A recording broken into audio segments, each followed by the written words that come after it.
Hey guys, Trevor on the trail here. I am actually out on the trail today.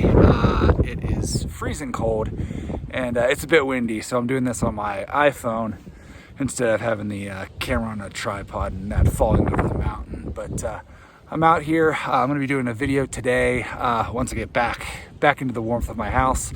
Doing a video today on planning.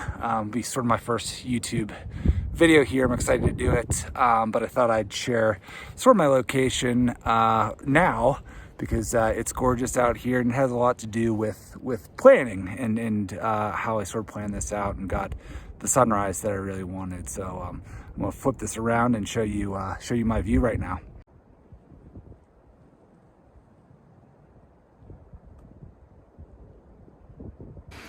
So as you guys can see, I've teleported back here to my office/studio. I have a beer. It's warm in here. Life is good. Off the trail, I think it was probably 15 degrees up there on the top of the mountain, so it was a bit cold. It's definitely winter up in the North Carolina mountains. So if you're going on hiking there, definitely prepare accordingly. So I wanted to jump in and start talking a little bit about my planning process, and this may look a little bit different for every photographer that's out there, but talking about weather specifically, I'll dive in a little bit deeper here in future episodes around some of the weather apps that I use. I may do that actually next episode, but here for this first one, I really just want to talk about sort of my high level just planning process and how I try to set myself up for as much success as possible. I'll dive in a little bit deeper on some of the apps and things like that I use to help. But at the most basic level, my planning process, I typically have a backup plan and then sort of a backup plan to that. Essentially 4 different plans. I know it sounds like overkill a little bit, but I'll sort of talk through why. And it really does set you up for success, and it's not as complicated as it may sound on the surface. And I promise once you get in the habit of doing it, it will save you some headaches. There's nothing worse than you go to bed the night before a hike and you look at the weather forecast and it calls for partly cloudy skies, high clouds, so just perfect conditions for a really good sunrise. You wake up the next morning and the forecast you check the weather app, the forecast has changed and now it's full on clouds. So one of the things that I do to sort of avoid that stress and anxiety of being up at 4:30 in the morning or 4 o'clock if you're trying to catch a bright and early sunrise is just making sure that I have an alternative plan in place, at a minimum having at least one other plan in case like a situation like that occurs. And that way I'm not scrambling first thing in the morning trying to figure out, okay, where do I go now? And I haven't done any research. So that's typically what I do at the very beginning, right? So if there's a good example here, like this morning I went out and shot sunrise. You saw the video of what I shot. But I also had a backup plan, and typically what this looks like for me, just based on the types of photos that I shoot, my plan 1 today, or plan A, was to go out and shoot this mountain vista based on the conditions that I saw on my various apps, that it was going to be good sunrise. But if I woke up this morning and it was cloudy or it was rainy, my backup plan was to go out and shoot waterfalls. And that's typically, I mean, at the most basic level for me, it may look different for somebody else depending on where you are and what you like to shoot.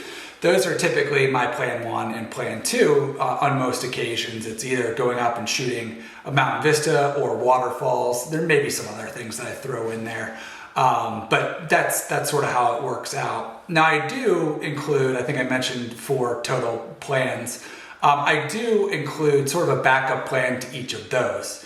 And again, not as complicated as it really sounds on the surface. The reason I come up with backup plans for my plan A and my plan B are really to save myself for situations where I get close to the location or I'm at the location and the conditions either aren't what they said on all my weather apps, which is actually pretty rare, or I'm running late, or there's construction or something like that.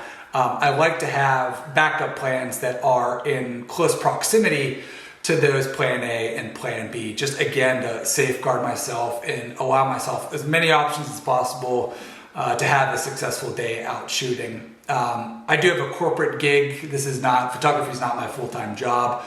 So the number of days that I'm able to go out and shoot are limited. So I want to make sure that I am setting myself up for the best conditions for shooting as possible. It only makes sense, right? But that being said, obviously going through and creating 4 different plans does take time, but it's not a wasted effort. I mean, in a lot of cases for me, what ends up happening is, like in the situation this morning, plan A worked out perfectly for me. Doesn't always, but now I have essentially 3 other plans that I can go back and look at, and I'll go back to these locations now that I have it all sort of worked out. And if I ever get an opportunity where it's, hey, I got a day off work or I'm free and in a rare situation, I can easily just jump back into those plans that I had as backup plans and sort of bump them up. And then I have the research mostly done already. So it's not a waste of time going through and making sort of these various plans. I don't get super, it's not overkill for me. I don't go into Microsoft Excel or anything like that to really map this out or even put it on paper. Typically what I do is I'll just throw it into my notes on my phone.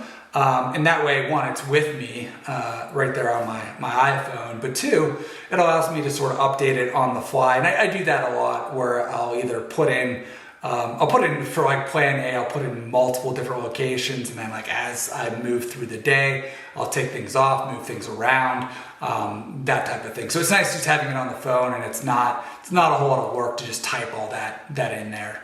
So that's what I do. Again, just a super basic overview.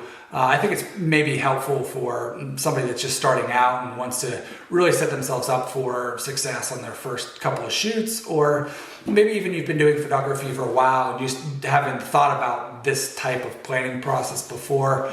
Just wanted to share my own personal process around setting myself up for the best conditions possible.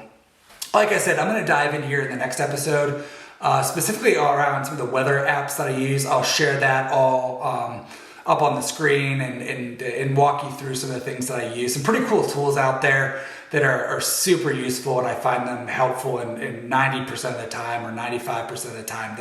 They're dead on accurate. So it's great having technology these days to be able to do that type of stuff. But this is where I'm going to leave this episode off. I appreciate you guys watching.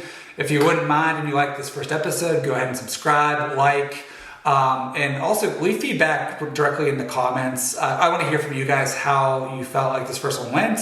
I want to get some topics that you guys are interested in. I've already gotten some feedback on Instagram, but definitely want to throw it out there and allow you guys just to sort of steer this ship. I have a lot of things that I can cover, but I obviously want to make sure that this is valuable time for you to carve out 10 or 15 minutes out of your already busy days or things. There's a million other things on YouTube you could be watching. So definitely appreciate you spending a couple of minutes here with me. And that's it for now. Thanks, guys.